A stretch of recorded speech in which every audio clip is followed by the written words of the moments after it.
ஒரு youth, Sai youth. அவர் வந்து சுவாமியோட தரிசனுக்கு வந்து உட்காந்துருக்காரு.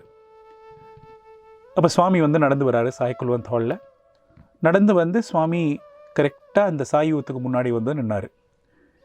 நின்றுட்டு வந்து அங்கேயே நிற்கிறாரா. அப்போது இவர் என்ன பண்ணார்னா, சுவாமி பாதத்தை வந்து இப்படி பிடிச்சிக்கிட்டாரு.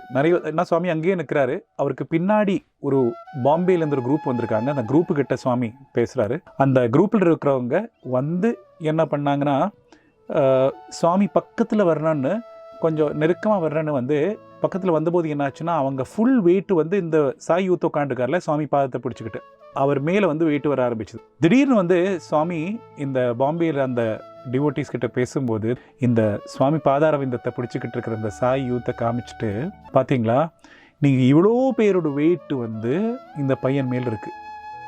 இந்த உலகத்தோட வெயிட்டே இந்த பையன் மேல் இருக்குது. ஆனால் இந்த பையனுக்கு வந்து அவனை வந்து எதுவுமே பாதிக்கலை. அதனால் ஒரு வலி அவனுக்கு தெரியலை, ஒரு பிரச்சனையாக தெரியலை. ஏன் தெரியுமா? ஏன்னா அவன் வந்து என்னோடய பாதார விந்தத்தை வந்து பிடிச்சிக்கிட்டு இருக்கான்.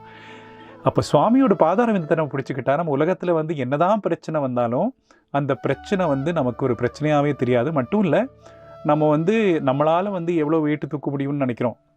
அதை காட்டிலும் வந்து எவ்வளோ ஜாஸ்தியாக பண்ண முடியும்.